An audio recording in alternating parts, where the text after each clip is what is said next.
Pemirsa, nota keberatan dakwaan Nadiem Makarim ditolak oleh Majelis Hakim Tindak Pidana Korupsi Pengadilan Negeri Jakarta Pusat Senin siang.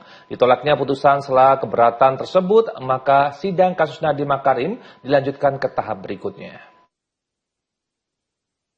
Majelis Hakim Tindak Pidana Korupsi Pengadilan Negeri Jakarta Pusat membacakan putusan sela pada Senin pagi. Dalam putusan selanya, Majelis Hakim menolak seluruh nota keberatan atau eksepsi Nadiem Makarim, baik terkait kerugian negara maupun lainnya.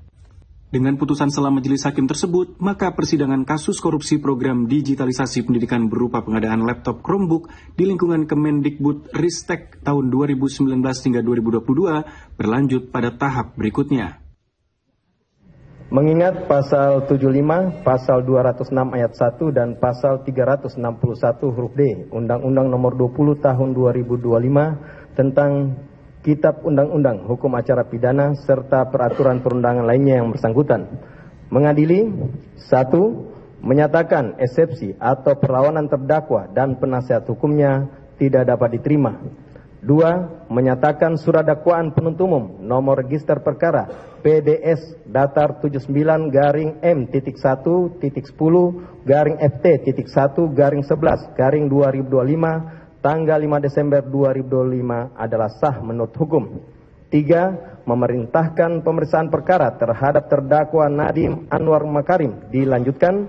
4. Menangguhkan biaya perkara sampai dengan putusan akhir. Demikianlah diputuskan dalam sidang perusahaan Majelis Hakim Pengadilan Tindak Pidana Korupsi pada Pengadilan Negeri.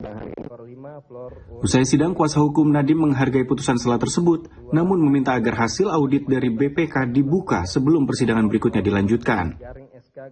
Ini menghormati putusan sela dari Majelis Hakim, dan sesuatu yang paling penting dari putusan sela ini adalah keputusan untuk menghadirkan alat bukti berupa laporan audit mengenai kerugian negara sebelum pemeriksaan alat bukti, yaitu sebelum pemeriksaan saksi.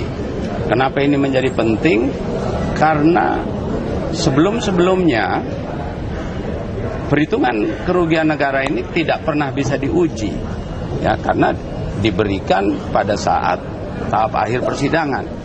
Nah, oleh karena itu ini merupakan babak baru dari putusan sela, di mana majelis yang mulia, Majelis Hakim, berani memerintahkan jaksa penuntut umum untuk menyerahkan alat bukti audit kerugian negara sebelum pemeriksaan alat bukti.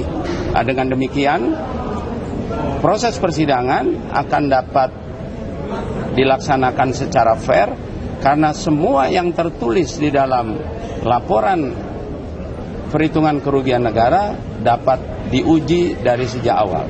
Nah, oleh karena itu ini bisa membuktikan apakah perhitungan yang disebutkan ada kerugian negara 1,5 triliun dan 600 miliar tersebut memang didasarkan kepada alat-alat bukti yang sah yang ada.